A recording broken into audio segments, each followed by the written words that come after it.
Hola, hola, buenas tardes. ¿Se me escucha? ¿Me veis bien?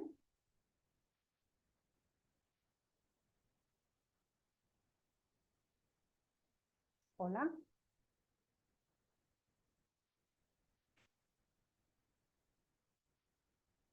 ¿se me escucha bien? ¿Sí? Perfecto, perfecto, estupendísimo. Qué bien, qué ilusión. Este momento para mí es fantástico. Veo a muchas personas conocidas. Me emociono, muchísimas gracias por estar aquí. Muchas gracias. Ay, qué ilusión. Qué bien, cuánta gente, qué bien. Pues vamos a empezar con la sesión de hoy. Daros la bienvenida y agradeceros muchísimo que estéis aquí acompañándome nuevamente. Ay, cuánta gente conocida. Muchos besos. Qué guay este momento.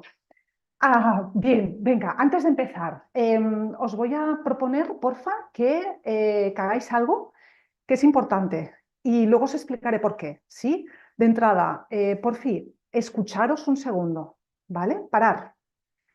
Escuchar qué es lo que vuestro cuerpo necesita.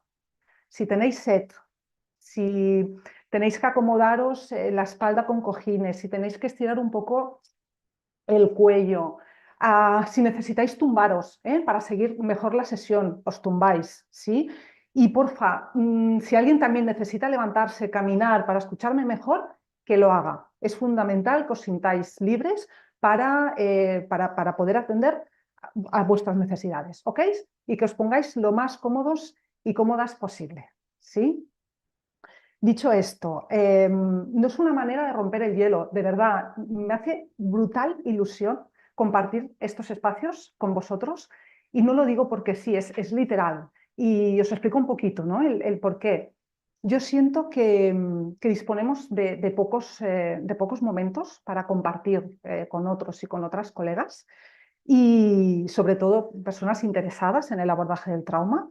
Y además también os explico, han habido momentos de mi trayectoria profesional donde, bueno, donde me he sentido desbordada y abrumada con la gestión de algún caso y la verdad es que me he sentido un poco sola. Yo hubiera agradecido mucho contar, ¿no? con un grupo y haber tejido las sinergias para poder acompañarme mejor.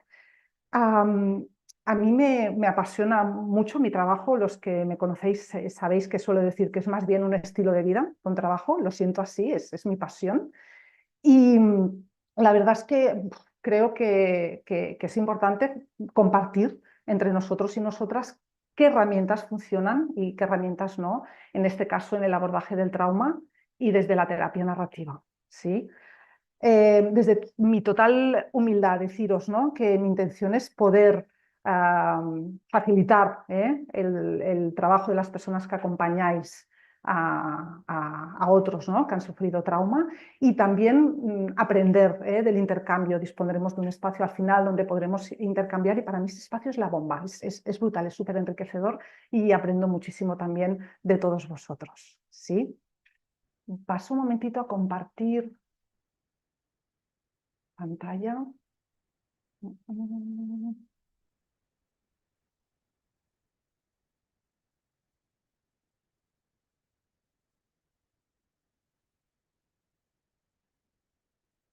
Perfecto.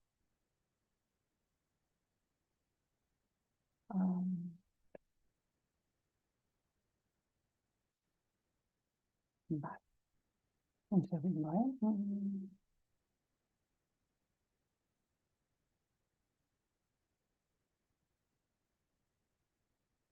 Bien, voy a hacer una cosa.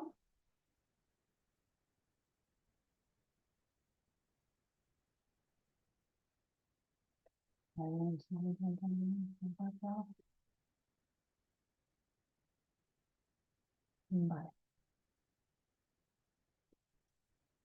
Disculpad, decidme porfa, contestarme, ¿habéis podido ver bien el Power? ¿Se veía bien en pantalla? Si me decís que sí, tiro millas. ¿Alguien me puede contestar, por fin, si se ve bien?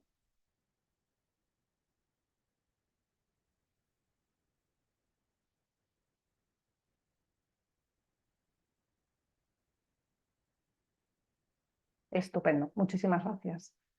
Voy a ello, pues.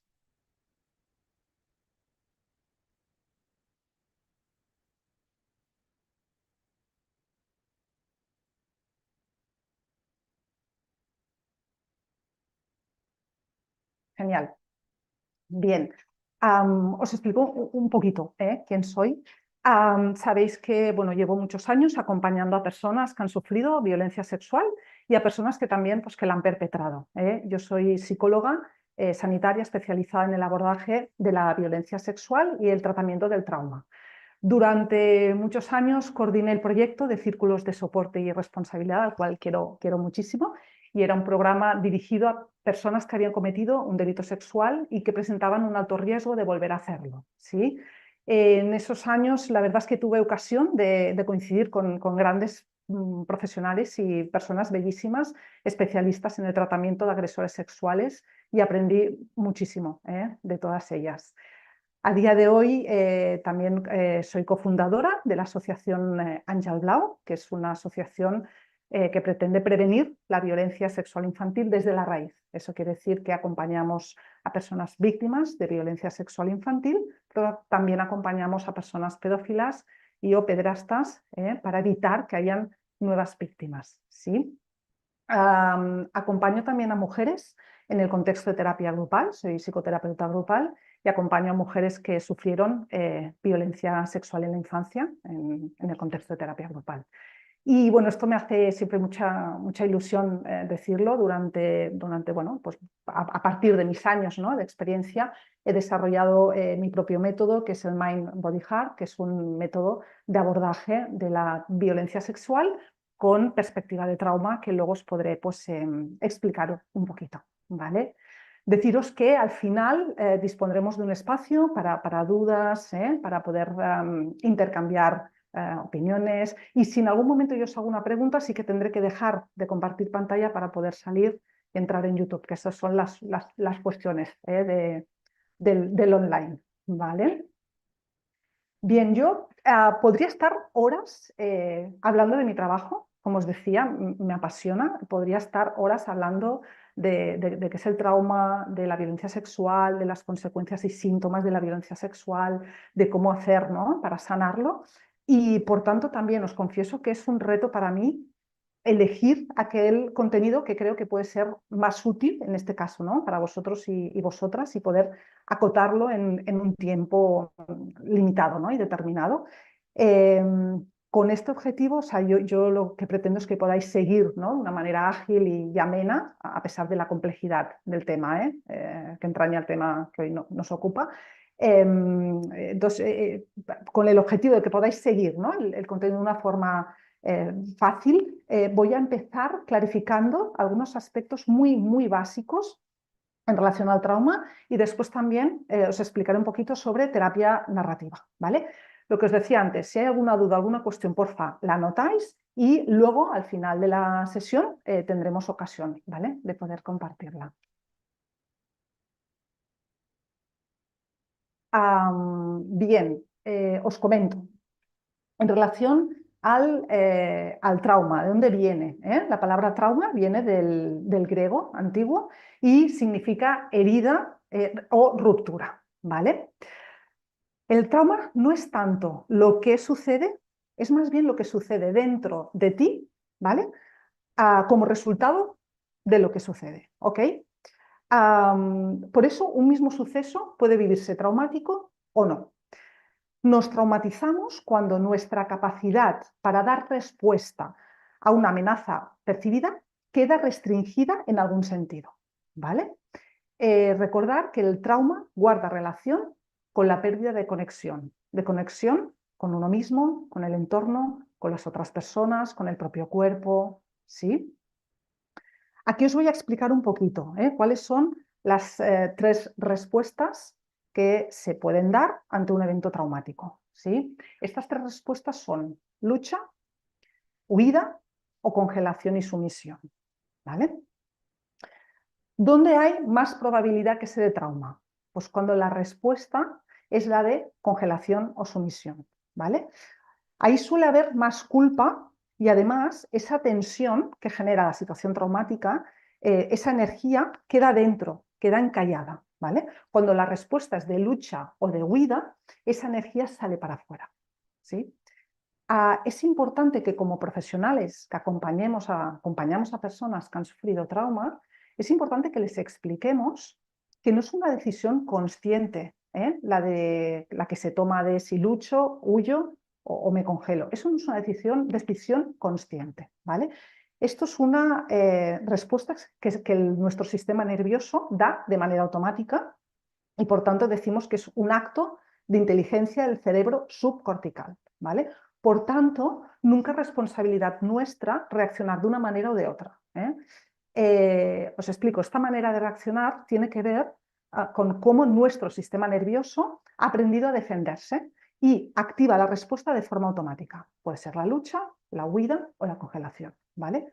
Que la persona víctima de trauma sexual conozca esta información le ayuda mucho a entender la neurofisiología del trauma, cómo opera el trauma, a significarlo y a liberar la culpa y la vergüenza que ha sentido durante muchísimo tiempo. Porque muchas personas comentan, ¿no? ¿Por qué no me defendí? ¿Por qué no salí corriendo? ¿No?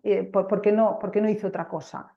No fue una decisión consciente, ¿vale? Nuestro sistema nervioso decidió que esta era tu opción, es lo que él había aprendido y por tanto reacciona de esta manera para preservarte.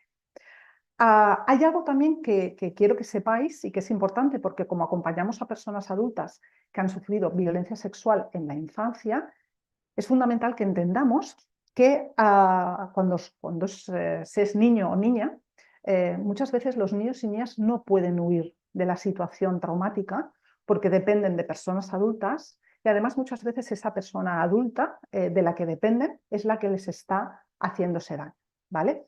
Por tanto, ahí hay mucha más probabilidad en ese momento, en esa época, en ese espacio, ¿no?, vital, hay más probabilidad de trauma que si ese mismo suceso ocurriera en la edad adulta. Eso hay que tenerlo en claro, ¿vale? Tenerlo presente. Dejo de compartir, ¿vale? Y así también...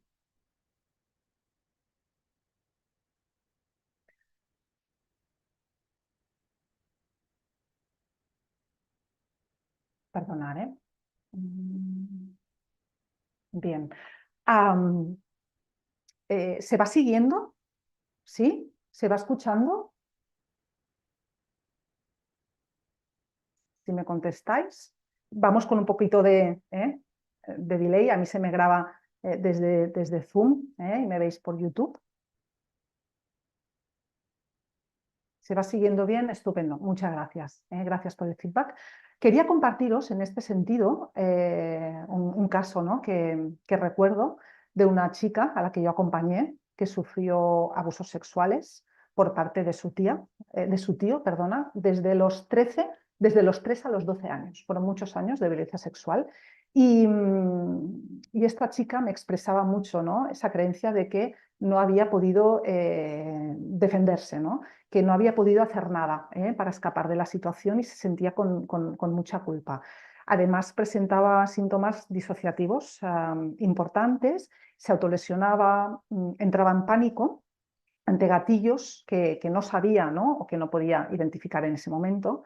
Y debo deciros que, hostia, fue una maravilla, perdonad la palabrota, pero es que fue una maravilla el proceso de sanación que hizo, porque entendió muy bien cómo operaba, ¿no?, el trauma y pudo desempoderarlo, ¿no?, y aprendió a habitar en ella, en su cuerpo, como un lugar seguro, dejando de tener la necesidad de hacerse daño para sentirse viva, ¿sí?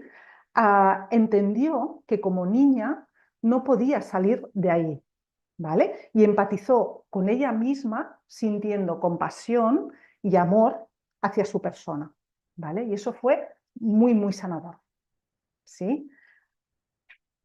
Paso a compartir pantalla de nuevo.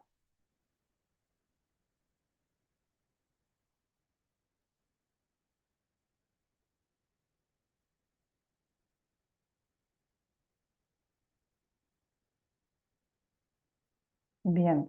Deciros también que en relación al método Mind Body Heart, entendemos el trauma como una pérdida de poder, y la sanación lo que permite es recuperar ese poder para liderar la vida y dejar de vivir bajo el yugo del trauma. Seguimos. Bien. Esta frase es una maravilla. A mí me encantó, ¿no? Cuando la escuché por primera vez. El trauma es multisensorial. Quiere decir que nos llega por todos los sentidos, ¿vale? Y desde la conciencia y la inconsciencia. Con el proceso de sanación, lo que os decía, ¿de qué se trata? De desempoderar el trauma, ¿vale? El trauma es el que hace sentir a la persona que no tiene capacidad de elección y le ha usurpado todo su poder, ¿vale? En trauma hay mucha dificultad para vivir en el momento presente, ¿eh? Se suele vivir en el pasado lo que sucedió y en el futuro porque hay miedo ante lo que ocurrirá, ¿sí? Y hay una gran dificultad, como os decía, para vivir en el momento presente. Pero claro, justo es en el presente donde la persona puede estar segura. Y aunque en trauma no podemos cambiar lo que sucedió, sí podemos modificar las memorias de eso, ¿vale? Os voy a citar a Peter Levine, que es un gran estudioso, ¿no? del trauma, y decía, ¿no? Cualquiera que sea la semilla inicial del trauma, la verdad más profunda es que nuestro sufrimiento suele ser resultado de cómo lidiamos en el momento presente con el efecto de esos sucesos pasados, ¿vale? A partir del método Mind Body Heart usamos la terapia narrativa precisamente, entre otros recursos, para unir ese pasado con el presente y recuperar el poder sobre el presente, ¿vale? Ya no estamos ahí, eso es el trauma, eso es el pasado, estamos en el momento presente. Ahora sí, entramos un poquito en lo que sería la terapia narrativa. Deciros, sí, en los años 80, sobre la base de la terapia familiar, comienza a surgir la modalidad de terapia narrativa y sus principales autores fueron, los habréis probablemente escuchado hablar de ellos, son Michael White, que fue un trabajador social australiano, y David Eccleston, que fue un antropólogo neozelandés, ¿vale? Concretamente, el abordaje del trauma desde la terapia narrativa, en este abordaje de trauma desde la terapia narrativa debemos tener en cuenta lo siguiente. Recordar que el trauma rompe, fragmenta, desune el pasado del presente y la persona queda sumida en el caos, ¿vale? El trauma gobierna su vida. En muchas ocasiones observamos que cuando alguien ha sufrido trauma sexual, el fenómeno de la disociación se da con mucha frecuencia, ¿eh? Os explico un poquito nada. Disociación traumática es aquella incapacidad de la persona para integrar ciertas vivencias de tipo traumático como parte de su identidad, ¿vale? ¿Qué tenemos ante la disociación? Nuevamente, fragmentación, ruptura. Entonces, la cosa es, ¿cómo podemos unir esos fragmentos, ¿sí?, que el trauma ocasiona? ¿Cómo podemos hacer para integrarlos? Pues a partir de la narración continua de vida. Esa es la propuesta que nos hace la terapia narrativa. A partir de la narración continua de vida, esta narración contribuye a que la persona integre, asocie esos fragmentos, ¿vale?, para que el cerebro reconozca que ya no se encuentra en la situación de abuso sexual, que aquello era el pasado, que aquello era antes, y que en el presente ya no estamos ahí. En definitiva, ¿no?, y de forma muy resumida, se trata de unir desde la narrativa el pasado con el presente, para que la persona recupere el poder de liderar su vida y que el trauma deje de gobernarla.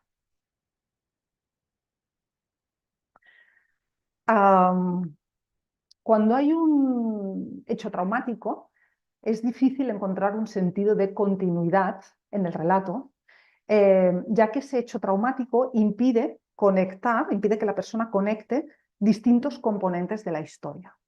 Y el trauma funciona como una ruptura que aísla, ¿no?, estos componentes y por tanto no hay ligazones, no hay vínculos entre ellos. Y la persona tiene la clara convicción de que o no todo está explicado, ¿vale?, o de que la vida no puede volver a ser igual.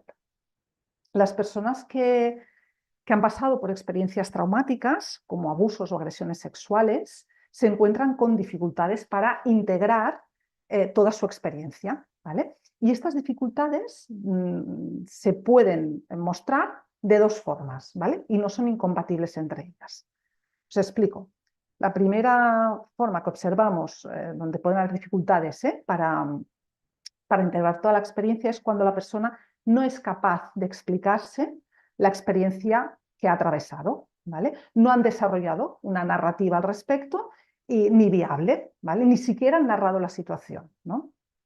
Os explico un caso, ¿no? Yo acompañé a una chica que había sufrido violencia sexual por parte de su madre durante muchísimos años en su infancia y que nunca, cuando digo nunca es absolutamente nunca, había hablado de ello con nadie, pero es que ni tan siquiera había hablado de eso con ella misma. Es decir, no había un discurso articulado, ¿vale? Al respecto, no habían palabras. Al principio, el bloqueo era tan potente que ella no podía ni nombrar lo sucedido. Y a partir de distintos ejercicios que culminaron con una carta a la agresora, que era su madre, pudo poner palabras, pudo compartir conmigo, ¿no? Y expresar su rabia, su dolor, su tristeza, su impotencia, sintiéndose apoyada por mí y sin sentirse juzgada y también sostenida, ¿no? Por mí, claro, con el potente efecto liberador que eso tuvo en ella, ¿no? Bien, vamos a la segunda forma, donde observamos que hay dificultades, ¿vale? Para que la persona integre toda la experiencia. Y esta forma es, la segunda es la desorganización de la experiencia. Es cuando la persona no es capaz de asociar esa experiencia con otros acontecimientos de su vida. Es decir, los síntomas típicos del estrés postraumático están presentes: revivir espontáneamente el trauma, tener altos niveles de ansiedad. Eso está ligado a la desorganización de la experiencia y muchas veces es verdad que se recuperan recuerdos de una manera más fácil, lo que serían los recuerdos más bien ligados a la experiencia traumática. Pero esos recuerdos, aunque se recuperan, pueden estar dotados de un sinsentido, es decir, cuesta mucho dotarlos de sentido, lo que hace que su vida esté marcada pues por la ansiedad, ¿no? y la inestabilidad, ¿no? Acompañé a una chica en su proceso de sanación, que había sido agredida sexualmente también por su abuelo cuando era niña, y ella sentía una ansiedad muy elevada, necesitaba arañarse, ¿no? Y pellizcarse las manos. Ella tenía claro que eso guardaba relación con la experiencia traumática, pero no podía dotarlo de sentido. Con el proceso de sanación, ella fue conectando y en este caso pudo reconciliarse con esta parte de su cuerpo que había quedado muy mancillada cuando ella ya pudo empezar a poner palabras, porque esa parte de su cuerpo, sus manos, la recordaba muy vívidamente en lo que eran las agresiones sexuales con el abuelo, ¿vale? Y las sentía muy sucias y muy mancilladas y de ahí que presentara ese síntoma que primero no podía asociar, aunque sabía que tenía relación, no lo podía asociar con el trauma sexual, ¿vale? Bien, ante el trauma, ¿sí? Y desde la terapia narrativa, las personas pueden dar tres respuestas para adaptarse a la situación. Una es centrarse en el pasado, en la experiencia anterior al trauma. El trauma se manifiesta, ¿no? A través de la sintomatología, pero no hay una clara conciencia de él. Afecta directamente a la vida, ¿no? De esa persona y la persona no puede explicar por qué se siente así, ¿vale? Eso es habitual en casos de que han sufrido violencia sexual. La segunda respuesta es la de centrarse en el trauma. La persona es perfectamente consciente de que ya no es la misma que antes y que ahora se siente como una persona pues, incapacitada, que no puede volver a ser quien era y totalmente invadida por el trauma, ¿vale? Y la tercera respuesta es la de evitar la confrontación con el trauma, ¿vale? Pero ¿qué pasa? Que cuando eso ya se hace inevitable, es decir, no puedo dejar, ¿no? ya de confrontar con el trauma, muchas veces aparecen los bloqueos, incluso desvanecimientos, parálisis o reacciones muy violentas e impulsivas.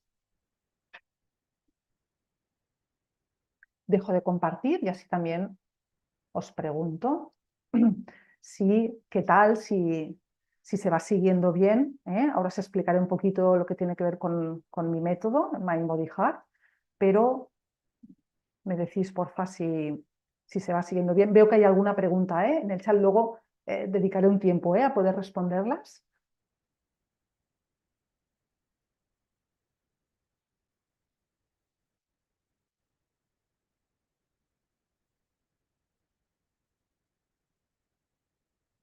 Perfecto.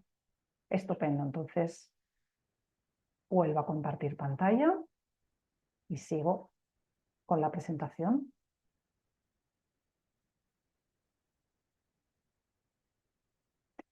Bien,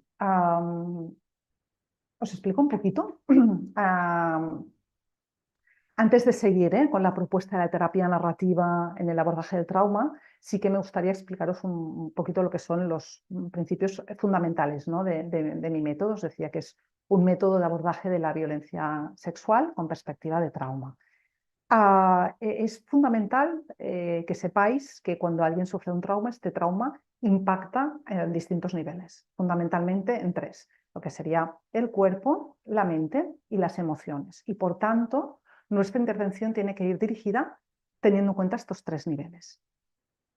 A nivel mental, es lo que yo denomino mind del método, es importante que les ayudemos a las personas, ¿no?, que han sufrido violencia sexual a desmontar una serie de creencias limitantes, a desmontar también, ¿no?, las atribuciones de la violencia sexual que sufrieron y también a tener en cuenta las reacciones neurofisiológicas del trauma, ¿vale?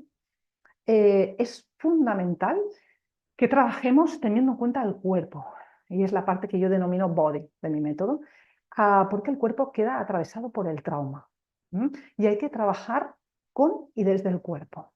Hay cuestiones que, como profesionales, yo trabajo en consulta, entonces hay cuestiones que desde mi consulta sí se nota que soy sensible a ese trabajo de cuerpo y es importante que así sea, ¿vale? Porque hay memorias que la única manera de desbloquearlas es incidiendo en el cuerpo.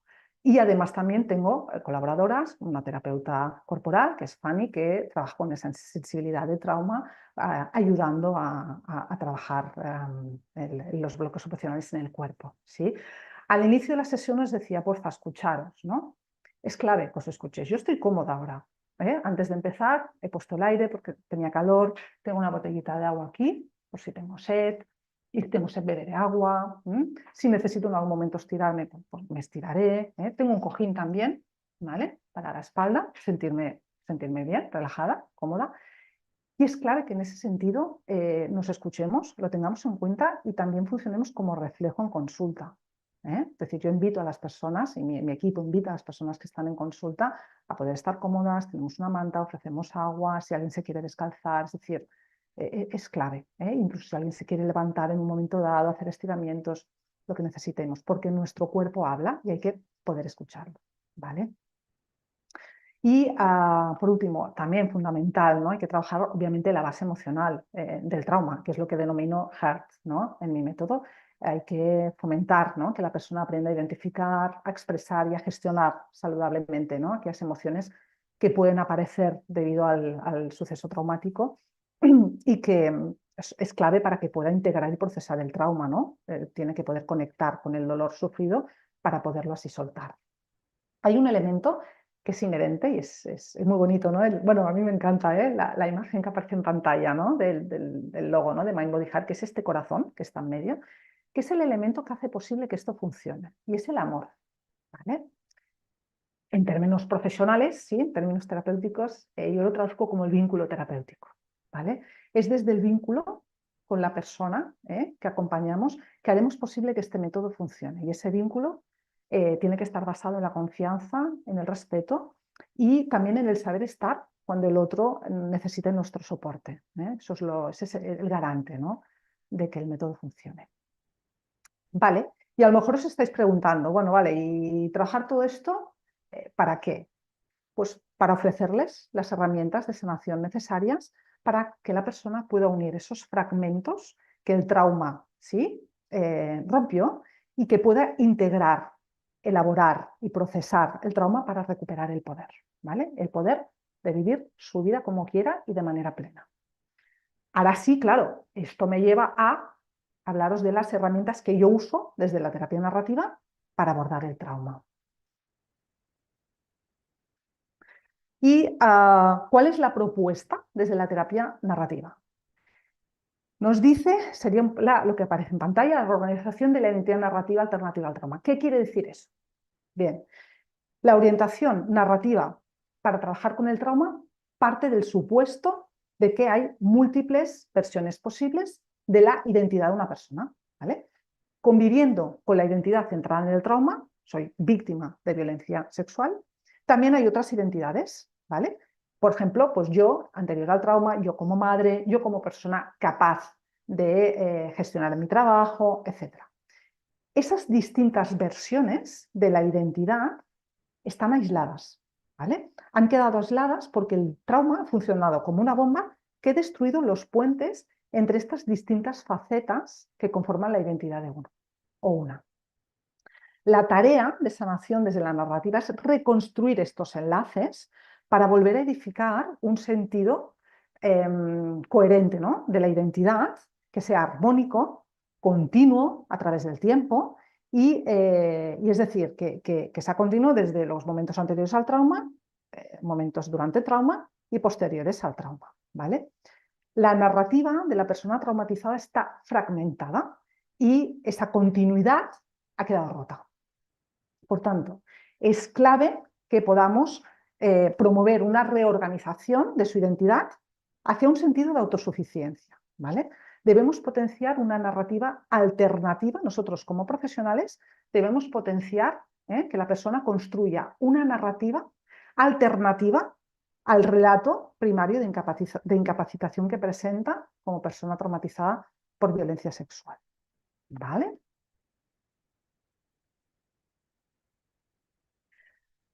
Bien, pues ¿cuál es el kit de la cuestión, ¿no? Si el trauma rompe, fragmenta, desune el pasado del presente, ¿no?, y la persona queda sumida en el caos, ¿cómo podemos hacer para integrar esos fragmentos, para unirlos? Pues a través de la narración continua de vida, ¿vale? Y igual os preguntáis, ¿eso cómo se logra? ¿Cómo promovemos esa narración continua de vida, ¿no?, que el trauma ha fragmentado? Importante, ubicando a la persona como experta de su vida y favoreciendo que vea el problema o trauma separado de ella misma, ¿vale? Asumiendo que las personas tienen muchas habilidades, muchas competencias, convicciones, valores, compromisos, ¿vale?, más allá del trauma, ¿sí? Y eso les ayudará a reducir la influencia que el trauma tuvo en su identidad. Desde la terapia narrativa se profundiza en lo que es la externalización, técnicas de externalización, como un inicio, ¿vale?, para promover la liberación y motivar el cambio en la persona. Bien, ya estoy finalizando, ¿eh? Estoy finalizando la parte de exposición, pero todavía nos queda una parte importante de lo que yo quería transmitiros hoy, y es lo siguiente, ¿no? Para aterrar cómo abordar el trauma desde la terapia narrativa, he elegido algunos ejemplos de técnicas narrativas que a mí me han resultado muy útiles en la práctica clínica y que promueven esa narración continua, ¿vale?, de la vida que os he ido comentando, ¿vale? Os voy a explicar un poquito. Por ejemplo, las cartas. Existe la posibilidad de que la persona escriba una carta a su agresor, una carta a sí misma en el momento presente, una carta a sí misma cuando era niño o niña, una carta perdonándose, una carta desde la rabia. Hay distintas modalidades de cartas, ¿eh? Y hoy no me puedo detener en profundidad a desarrollar cada una de las técnicas, pero sí me parece importante exponerlas explicadas y luego si alguien tiene más interés, pues me podéis escribir, ¿vale? Luego está el diario emocional, este es brutal, esta herramienta es brutal. Recuerdo un caso de un chico que acompañé en su proceso de sanación, que fue abusado por su abuelo cuando él tenía 9 años, y este chico era incapaz de conectar emocionalmente y de expresar cómo se sentía en las sesiones, no podía poner palabras.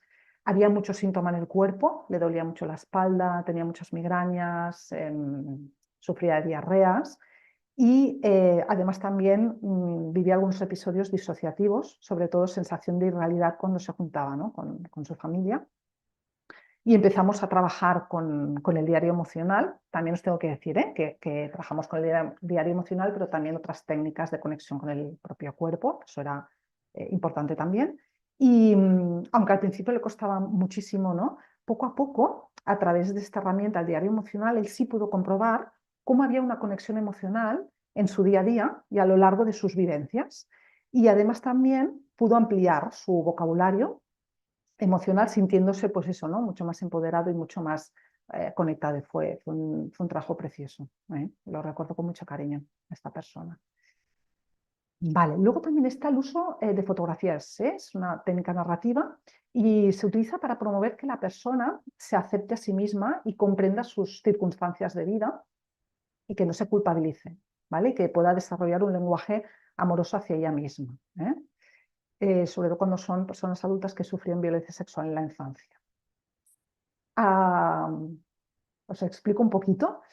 Acompañé a una mujer que era muy potente, tenía un carácter muy fuerte y bueno, era maravillosa, ¿eh? Y además tenía un trabajo con un cargo ejecutivo, ¿no? De mucha responsabilidad y un nivel de autoexigencia bastante elevado. Ella sufrió abusos por parte de su abuelo durante muchos años y ella se reprochaba muy duramente no haberse defendido, ¿no? En su niñez y se trataba a sí misma o de niña tonta o de niña débil.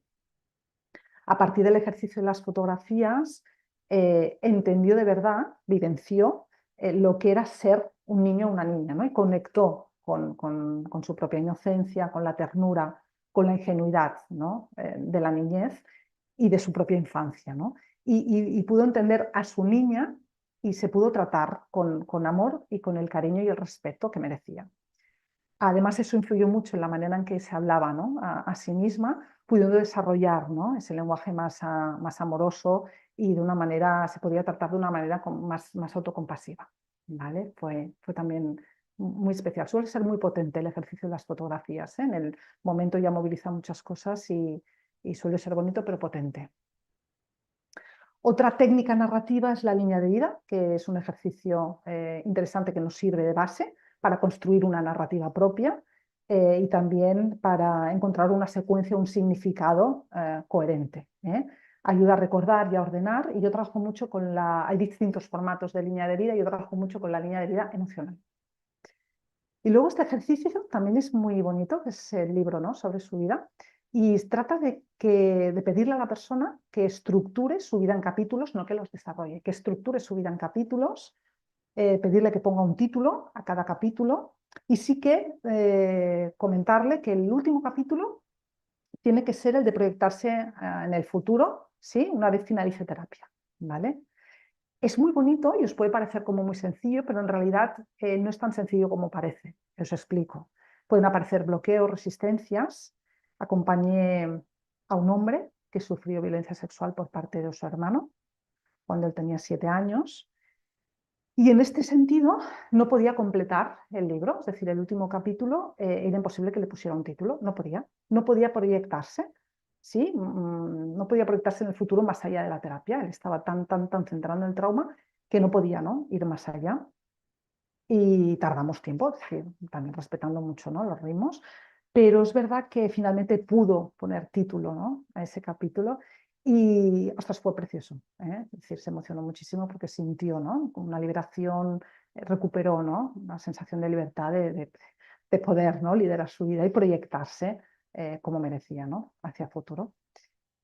Y por último, otra técnica narrativa, hay muchas más, ¿eh? Yo he elegido las que me parecían así como bueno, más interesantes o que para mí me han resultado muy útiles, es pedirle a la persona que escriba un cuento donde la persona sea él o la protagonista de una historia inventada y sea el protagonista como héroe o heroína, ¿no?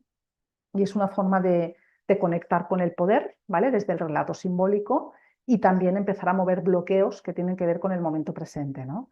Y aunque es muy bonito, también pueden aparecer resistencias y en ocasiones pues no es un ejercicio tan fácil como aparentemente podemos pensar, ¿vale? Ahora sí, voy a dar paso al espacio de dudas, de preguntas, que podamos compartir juntos y juntas y deciros, ¿no? Que hay una cita, os la leeré, ¿no? De Peter Levine, que a mí me ayuda mucho a sostenerme a mí misma en mi trabajo, acompañando a personas que han sufrido muchísimo. Y la verdad es que las palabras en ese sentido de Peter Levine me son como un asidero. Y él nos dice lo siguiente, ¿no? Que el ser humano nace con una capacidad innata de triunfar sobre el trauma. Es brutal, ¿eh? Él nos dice que el ser humano nace con una capacidad innata de triunfar sobre el trauma. Y humildemente añadiría que nosotros que acompañamos a personas que han sufrido trauma en este proceso de sanación, se trata de ayudarles a esas personas a que recuerden, a que verifiquen, a que confíen en que efectivamente tienen la capacidad de triunfar sobre el trauma. Esa sería nuestra misión. ¿Vale? Dejo de compartir pantalla y ahora sí es el momento de si hay alguna pregunta, alguna cuestión que queráis compartirme. Espero que lo que os decía, que lo hayáis disfrutado a pesar de la complejidad del tema. Obviamente hablamos de trauma, de violencia sexual, pero sí ahora sería el momento. Voy a ver un poquito de agua, ahora tengo sed.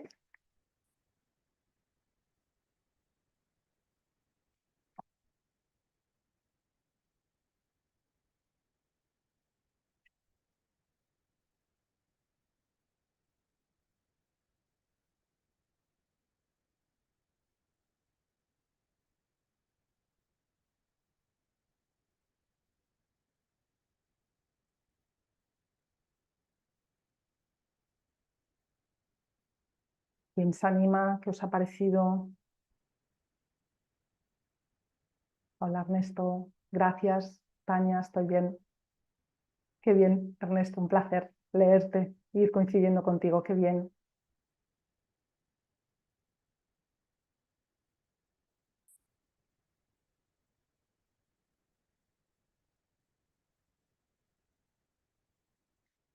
Me preguntan si podría recomendar algún libro.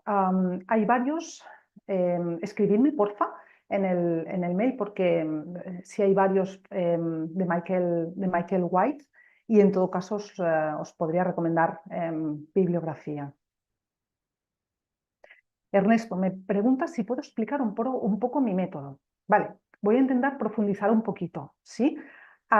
Sobre todo, para mí es clave. Lo que es el método tiene que ver con intervenir terapéuticamente a estos tres niveles en los que el trauma impacta, que es el nivel emocional, el nivel mental y el nivel corporal, ¿vale? Y hacerlo, obviamente, desde el vínculo con la persona, ¿sí?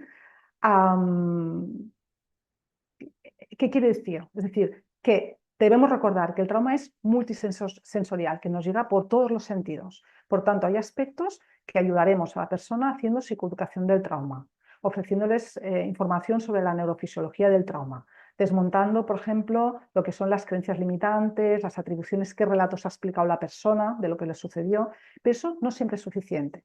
También tenemos que favorecer la conexión emocional, de ahí todo el trabajo de base emocional. Y eso es clave incorporando el cuerpo, ¿vale? Por tanto, el método que trata de hacer es un abordaje holístico, teniendo en cuenta estos tres elementos. Nosotros, como terapeutas, ¿qué hacemos? Sostenemos, acompañamos. No podemos calmar en el dolor, pero sí podemos acompañar y ayudar a que la persona de entrada se corregule con nosotros para que luego aprenda a autorregularse sola, ¿vale? Espero que igual se entienda un poquito más. Traba- Gemma, ¿trabajas la red de apoyo? Sí, sí, efectivamente. Yo te explico, entiendo. Cuando me preguntas por red de apoyo, nosotros, desde mi equipo, el equipo Mind Body Heart, lo que hacemos es trabajar con la familia o las personas significativas de la persona a la que acompañamos en el proceso de sanación de trauma. Eso es fundamental. Hay que trabajar con esas personas para darles pautas, asesoramiento, psicoeducación también sobre trauma, para que puedan entender y acompañar de la mejor manera posible. Y liberamos a la persona que ha sufrido trauma sexual de una carga que suele ser la de cuidar que los otros no sufran. ¿Vale? No le digo a mi mamá porque no quiero que sufra, no se lo explico a mi papá porque no quiero que sufra. No, nosotros lo que hacemos es también, como terapeutas, hay preguntas que ese papá y esa mamá tienen, que nos las puedan hacer a nosotros, para liberar, ¿sí?, a la persona que está en proceso de sanación de tener que ir dando explicaciones que para ella no suman. Y eso también es fundamental. ¿Vale? Voy leyendo, ¿eh? No sé si me dejo alguna cosa. Si me preguntáis, el trabajo con fotografías son propias, son de la...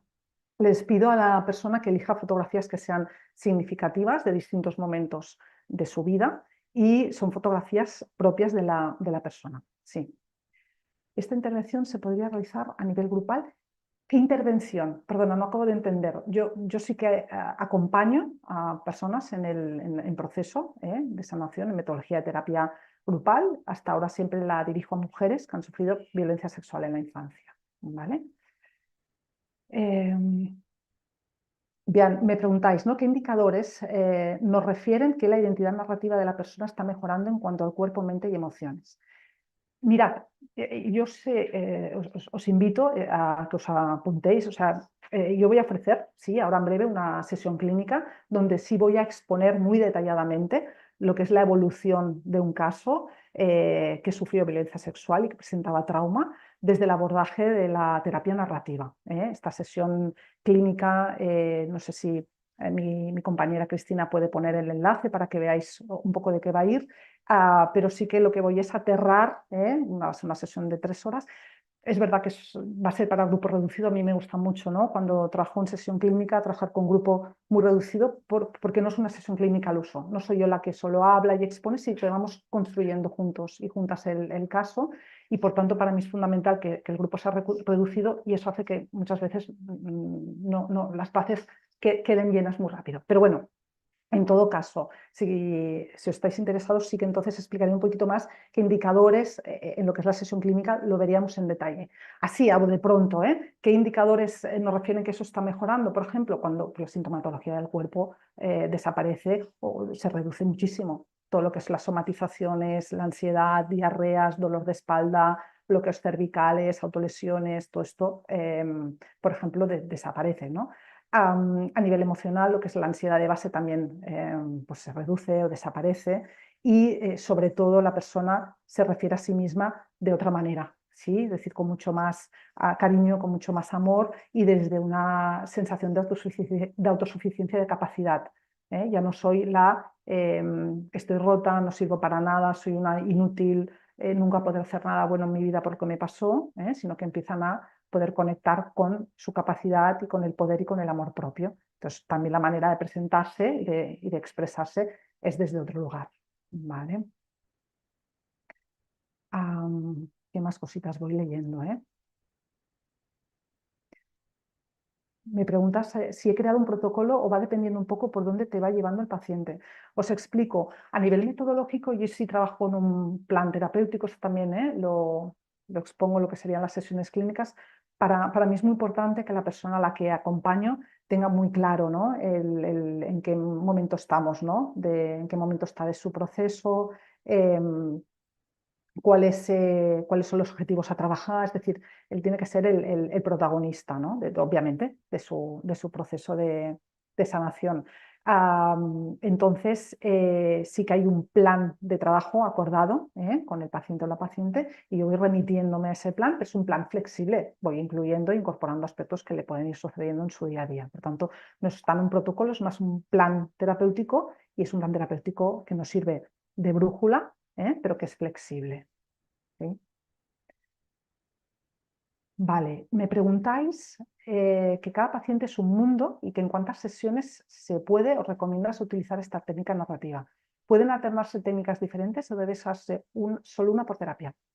Os comento, en el trabajo con trauma es fundamental que siempre vayamos de una forma, o sea, que introduzcamos las propuestas de ejercicios, sean al nivel que sean, de una manera suave, de a poquito. Es decir, nosotros sugerimos el ejercicio, pero siempre la persona, la que elige hacerlo o no, y eso lo debemos respetar. Eso es clave, que la persona tenga esa agencia, y nosotros podemos proponerle hacer una técnica narrativa, pero siempre es, mira, te sugiero que igual puede ser el momento de escribir una carta a tu agresor, pero también dependiendo de cómo tú lo sientas, de cómo tú te encuentres, de lo que tú valores, ¿vale? Y es algo que vamos pactando. Siempre se pueden usar más de una técnica narrativa y las iremos trabajando en función, es decir, a veces un ejercicio como una carta me puede llevar una sesión y dependiendo del caso pueden ser 3. Por ejemplo, en el caso que se explicaba del libro, ¿no? Pues este ejercicio hay con pacientes que en una sesión o dos lo tenemos, pero cuando aparecen bloqueos es algo que igual vamos bueno, pues, arrastrando un tiempo. ¿Vale? Bien. No sé si me escuchan las personas de mi equipo, pero si en el chat pudieran poner el enlace de la sesión clínica para que tengáis la información, sería estupendo. Y si alguien necesita escribirme, porfa, pues tenéis también mi mail por si hay alguna duda o alguna cuestión. ¿Sí? No sé si alguien más quiere o necesita compartir o preguntar alguna cosa. ¿Creéis que os ha resultado útil la explicación? ¿Os ha hecho sentido un poco lo que os decía?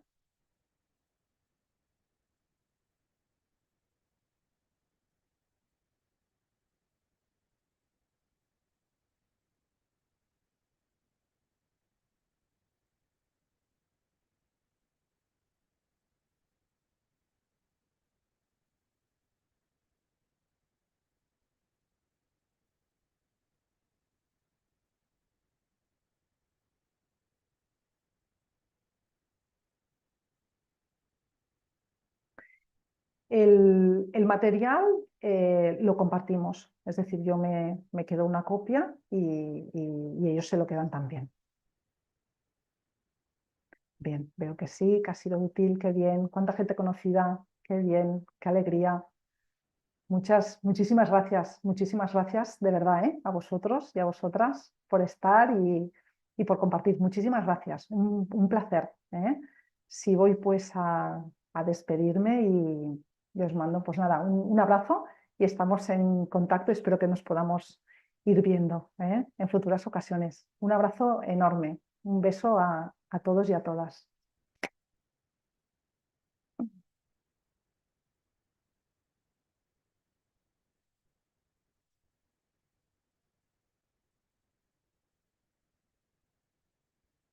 Qué alegría los comentarios. Muchísimas gracias, de verdad, que me emociona. Muchas gracias. Un placer. Muchas gracias.